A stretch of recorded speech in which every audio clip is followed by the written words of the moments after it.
സ്നേഹമുള്ളവരെ, നമ്മളൊക്കെ പ്രാർത്ഥിക്കുമ്പോൾ വിശ്വാസത്തോടുകൂടി വേണം നമ്മൾ പ്രാർത്ഥിക്കാൻ. വിശ്വാസം.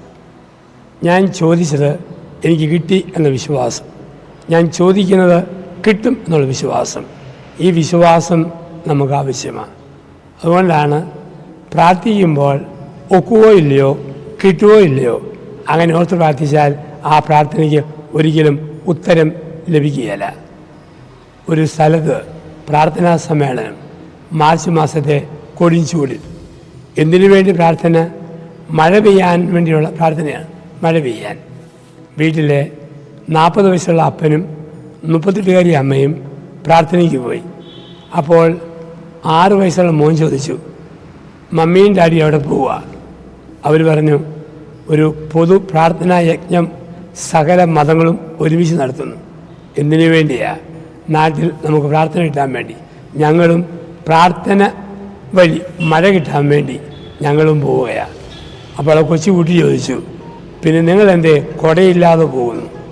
കുഞ്ഞിനറിയാം പ്രാർത്ഥിച്ചാൽ മഴ കിട്ടും. അപ്പനും അമ്മയും ചുമ്മാ ഒരു സമൂഹത്തിൻ്റെ ഭാഗമായിട്ട് പ്രാർത്ഥിക്കാൻ പോകുന്നതാണ്. അപ്പം നമ്മൾ പ്രാർത്ഥിക്കുമ്പോൾ വിശ്വാസത്തോടെ ദൈവം തരും. ഉദാഹരണം, ഒരു പെരപണി നടത്താൻ പല നാളുകളായി ആഗ്രഹിക്കുന്നു, പെരപണി നടക്കുന്നില്ല. നമ്മൾ ഈ നിമിഷം മുതൽ പ്രാർത്ഥിക്കണം. ഇന്നേക്ക് 120 ദിവസങ്ങൾക്കുള്ളിൽ ദൈവമേ, നീ എനിക്കായി തരുന്ന വീടിനെ ഓർത്ത് നന്ദി പറയുന്നു. നാളെ പറയണം, ഇന്നേക്ക് 119 ദിവസത്തിനുള്ളിൽ തരുന്ന വീട്. മറ്റന്നാൾ 118 ദിവസത്തിനുള്ളിൽ. ഒരു ഉത്തരവും കിട്ടുന്നില്ലെങ്കിലും ഈ പറഞ്ഞ് അവസാന ദിവസം വരെ പ്രാർത്ഥിച്ചുകൊണ്ടിരിക്കണം. ആ വിശ്വാസത്തോടുള്ള പ്രാർത്ഥന ദൈവം കേൾക്കും. ആ വിശ്വാസം നമുക്ക് ഉത്തരം കൊണ്ടുതരും. പ്രാർത്ഥിക്കുമ്പോൾ നമ്മൾ വിശ്വാസത്തോടെ പ്രാർത്ഥിക്കണം. ആ വിശ്വാസം എന്ന് പറഞ്ഞാൽ കൊച്ചു കുഞ്ഞുങ്ങൾ അപ്പനും അമ്മയിലും വെക്കുന്ന വിശ്വാസം പോലെയാണ്. അപ്പനും അമ്മയിലും കുഞ്ഞുങ്ങളെ ഹൈക്കമാൻഡ് അമ്മയാണ്, അപ്പനാണ്.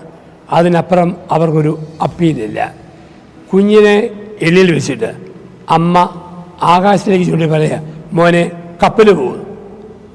കുഞ്ഞ് പെട്ടെന്ന് നോക്കും, കപ്പൽ കടലിലൂടെ വെള്ളത്തിലൂടെയാണ് പോവുക. പക്ഷെ അമ്മയാ പറഞ്ഞത്. ആ വിശ്വാസത്തിൽ കുഞ്ഞ് ആകാശത്തിലേക്ക് നോക്കും, അതിലെ കപ്പൽ പോകുന്നുണ്ടോ? ഇതാണ് വിശ്വാസത്തോടുള്ള പ്രാർത്ഥന. നമുക്ക് ഏത് നിമിഷത്തിലും ദൈവം തരും. ഒരിക്കലും ചോദിച്ചത് അനാഥമായി പോവുകയല്ല. പ്രാർത്ഥന ബാങ്കിലിടുന്ന കേൾക്കുന്ന ദൈവം ഒരിക്കലും മറക്കില്ല. ഉത്തരം ഞാൻ ഇന്ന് ആഗ്രഹിച്ചാൽ ചിലപ്പോൾ നാളെ ആയിരിക്കും. അല്പം കാത്തിരുന്നാലും പ്രാർത്ഥനയ്ക്ക് ഉത്തരം കിട്ടും. ഞാനൊരു കാര്യം ദൈവത്തോട് ചോദിക്കുന്നത് 2025 ഫെബ്രുവരി മാസം 1-ാം തീയതി. ദൈവം മറുപടി തരുന്നത് 2035 ഏപ്രിൽ 8-ാം തീയതി ആയിരിക്കും. എങ്കിലും കാത്തിരിക്കണം. തരും. ഇന്നലെ നാളെ കിട്ടും. ഈ ഒരു വിശ്വാസം പ്രാർത്ഥനയെ സൂക്ഷിക്കാം. വിശ്വസിക്കുക, പ്രാർത്ഥിക്കുക. അങ്ങനെ വിശ്വാസത്തോടെ പ്രാർത്ഥിക്കുന്നതെല്ലാം നമ്മൾ പ്രാപിക്കുക. നന്ദി, നമസ്കാരം.